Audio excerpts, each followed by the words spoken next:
Hello everyone, welcome to another episode of ZoneCast. As usual, I am your host Noor Mohammad. Today we have someone special in a sense that for the previous episodes we have taken students or alumni or people with distinct backgrounds from different only our department, the English and Humanities department. So today we have someone who is from a different department than us, right? She is from MSJ, and she recently worked at the Daily Star, and she used to write for movies, music and literature, all those reviews there. And currently she is working at the INGO Foundation, which is the Asia Foundation, and she's working for the Let's Read project. And those of you who know me, you know that I am a very avid Harry Potter fan, and I love anything Harry Potter related. So she is also sort of a Harry Potter fan, and she was a volunteer member at the MuggleNet. So without further ado, let's welcome Moumita Sultana Hema. Hello, how are you? Hello, I'm doing fine. How are you? I'm fine. And first of all, let me just thank you so much for coming here. And I know coming to Beribad is such a hassle, and in this weather, it's I have utmost gratitude for you for coming here and joining us today. I should thank you for asking me to inviting me to your podcast, and I'm really hoping to have a very good conversation with you. So yeah. Sure. We just have fun, play some gossip, some not the gossip, but at the same time we just do everything here and there a little bit. Yeah. So let's just get to the very first question that I have, is that why ULAB? Like, for example, if I just give my example, that I joined ULAB because honestly, basha. So why ULAB, and why MSJ in MSJ journalism here at ULAB? Like, is there any thought or any decision went behind you joining here? Yeah. So for the longest time growing up, I always wanted to be a doctor. I wanted to pursue, go into medical school. However, I got a very bad grade in biology in my O-levels. Then after A-levels, I was contemplating to should I go for engineering, since I don't have biology now. The only subjects that I'm left with is physics, chemistry, maths. So with those subjects I can pursue architecture or engineering, of course. But I was I have no idea about engineering at all. So while I was still contemplating and I was trying to apply abroad, my friends actually encouraged me that why are you not thinking of journalism? Because I used to be the one in the friend circle who used to send them all the news articles, any sort of news update in the country. I would be the one to update them. So they were the ones basically to tell me, to give me the nudge that you should seriously think about it. And they suggested ULAB because they thought that this is the best private university for journalism. So that's how basically I came to ULAB and MSJ. Yes, and one of the things that I've noticed in your the timeless and whatnot is it's just filled with news articles and whatnot. So it's just wow, she's really into this media related things.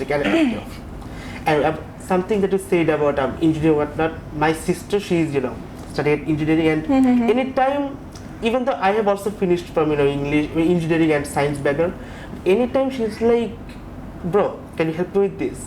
And I'm like, what is this alien language that you're showing me? What is that? I know, right? It's just 4 years studying in MSJ or English. It's everything is just wow, that's weird. But I'm not dissing the engineering students, but to us muggles in the engineering profession, it's just tough. But at the same time, I must applaud you for following your dreams and your passion into joining all this. So, and your minor was English, right? Yeah. So why English? English is amazing, so why English? So a lot of people actually discouraged me to take minor in English because they were like, you already come from an English medium background. You have a good like practice, grasp in English, then why English? So my idea was that since I want to work in journalism, I want to work particularly in the newspaper industry, not in the TV industry. I want to work as a reporter in newspaper, in print media. So for that, I need to keep my practice in writing going.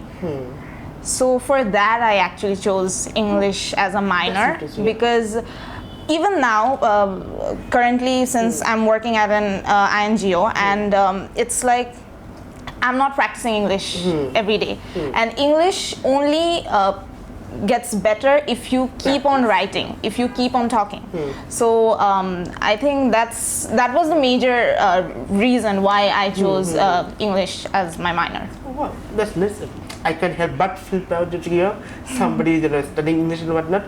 So as I mentioned before, you worked, you wrote for the Daily Star, right? Yeah. And little story. Basically, one of the faculties, asked me for my CV, that so I can join Daily Star and whatnot. So in the CV, I was working under a TA at that time for many volunteering reasons. So in the CV, I wrote assistant to the teaching assistant here at ULAB. And the faculty was like, wow, no, you're not going to get there because you're like, what are you doing here? So I'm like, so my dream was to join the Daily Star, but I'm going to try it again now that I'm a graduate. So seeing someone who is worked for the Daily Star, so Daily Star writing is right there. And how did you improve your English there? Like, why Daily Star? Why did you choose Daily Star in the beginning? Right? My passion was there because somebody from the English background, I'm like, okay, Daily Star is the place to go to get my writings out there.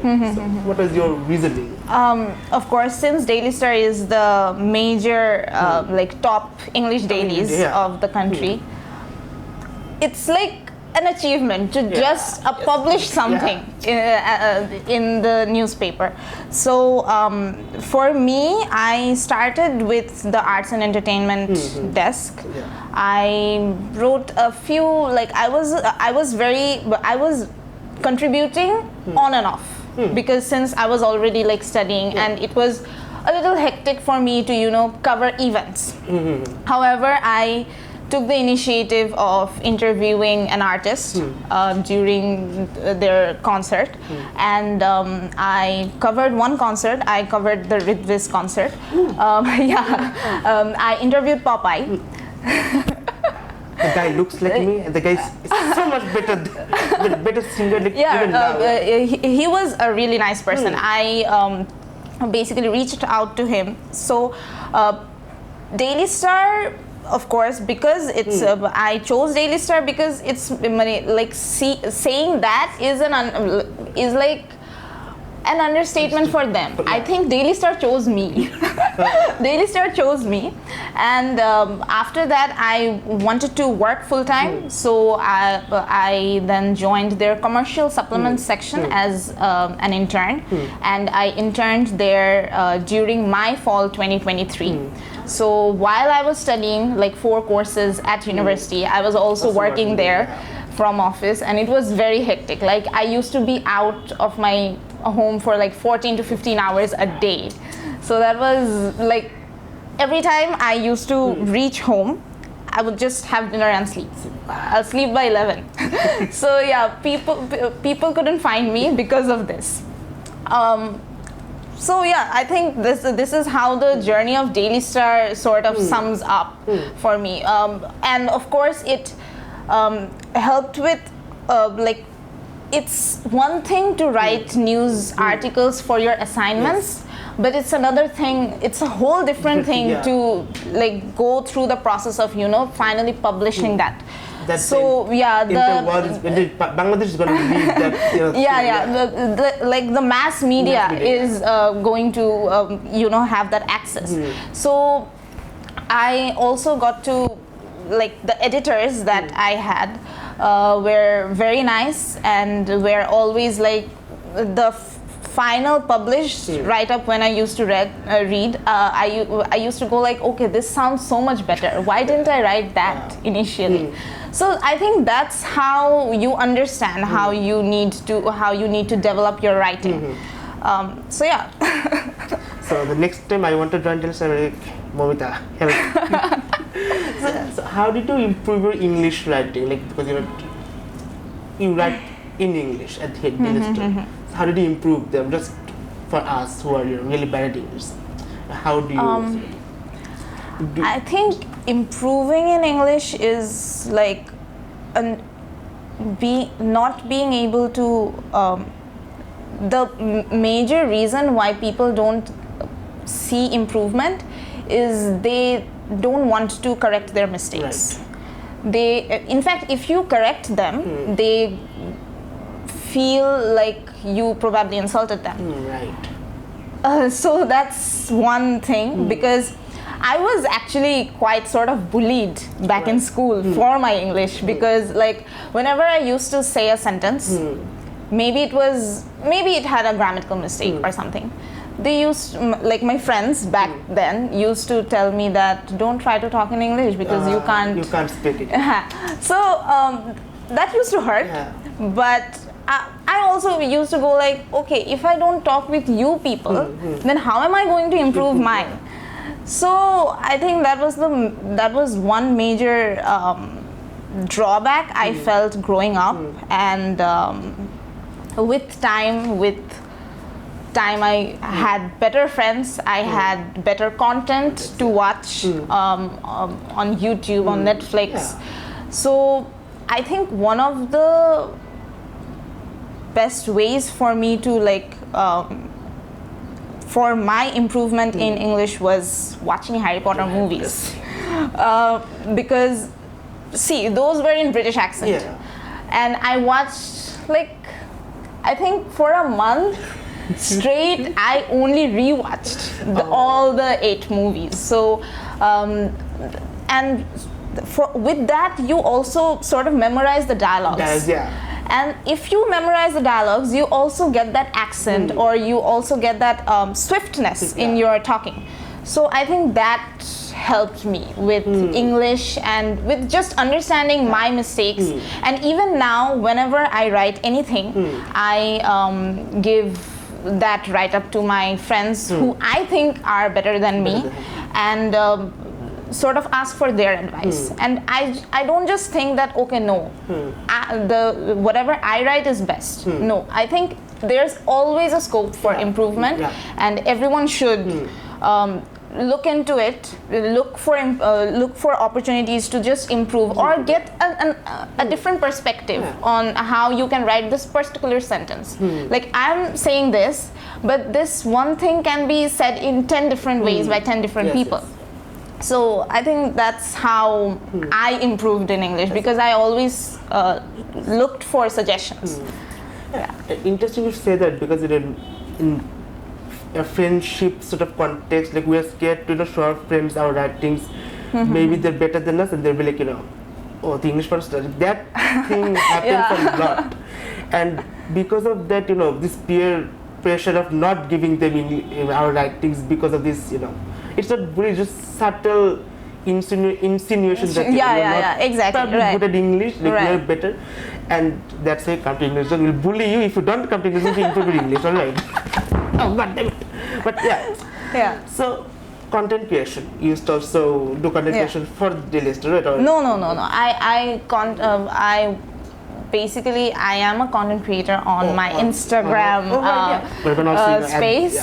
So so I basically, since class 7, I used to watch how to write pretty notes, how to plan your day, like doing the calendar blocking stuff. So I always used to like that. And since I'm an artist, the artistic and crafty stuff always like inspired me. So from that, I sort of felt like, why am I not doing that? I can make contents like this. So that's when I initially started as an artist, but gradually I felt like it's not possible to always sit and paint. With like the schedule I have, it's I'm not home really taxing, the most of the day, so it's difficult to paint. And painting takes a long time. Like if I have to film one painting, I'll have to sit for like 5 to 6 hours a day. And I also prefer shooting my videos in the daylight. So even for that, it's very hectic. So I thought, why not expand my niche. And then I thought, okay, lifestyle is a good niche. Then study content can be one. So that's how basically the content creation started. That's nice. Yeah, another what do you call that? Another guilty secret of mine is that I used to write Wattpad love stories back in the day. Yeah, it's bad, but yeah, just don't. So thank you so much for sort of making students or these us and the viewers know that there is always hope, that you can improve your English. It's not an impossibility, right? Many of us who are sort of from a Bengali background, we're like, maybe our English is not gonna improve, right? But that's a misconception that many people, many students, many even a lot of my friends from Bangla medium are better English speakers than me. So it's not about the background, it's about what you practice. Yeah, definitely. So one of the last questions is that you work for the INGO, right? The Asia Foundation. The Asia Foundation, yeah. You work for the project, Let's Read project, right? So what do you normally do there? Right? Oh, okay. So I have to give a backstory to this. Yeah. So in ULAB, I actually worked as the graphics head for the ULAB Radio CampBuzz, and for that I always had to work with Canva posters. And at the Asia Foundation, I only work in Canva. I am always making posters. I'm always like creating graphical content for the Let's Read Facebook page. So Let's Read is a platform that is basically a digital library for children aged 3 to 13, 14. Even elders can read, of course. It's a free digital digital library. It has an app, it has a website, and it it is in 17 countries and with 17 different languages. So I think not just 17. For India, I think there are various languages. So there's that. So if you read a book in Bangla, you can translate that book in English. You can also access translations from Bahasa Indonesian language. So like one book in various languages. So it's very easy for people to understand the cultures from other countries. For example, I myself read a lot of books from Indonesia, because they were already translated in English or Bangla. So it's very easy to like be just culturally aware, to have more empathy, I feel, because reading is like indefinite sort of skill, or like it gives value to one person. And growing up, if you help your kids to build that habit of reading, I think it's just an amazing thing. And I feel very glad to work here, because it's firstly for the children, of course, and it also aligns with whatever I have developed, whatever skills I've developed during my university life. So yeah, I basically create contents for their Facebook page and manage their website with book collections, book banners, and stuff like that. Yeah. Somehow after this podcast, I think I'm gonna go, reflect on my life, because you are someone with so many talents: graphic designer, content creation, at the same time writing for the Daily Star, graphic designer here at ULAB. All right, guys, you're not gonna be seeing me for the next episode. Somebody else can take it over. So yeah. Okay, depression. Can you give some suggestions for your junior? Like we're at the very end of our segment. Right, yeah. So yeah, can you give some suggestions for your juniors? How they might develop their English? And what is the option that they have? I think for the juniors, I think it's very important to understand and realize their mistakes. They should know their shortcomings, and they should definitely reach out to the English Zone, because I actually didn't get enough time at the university to get the help from here.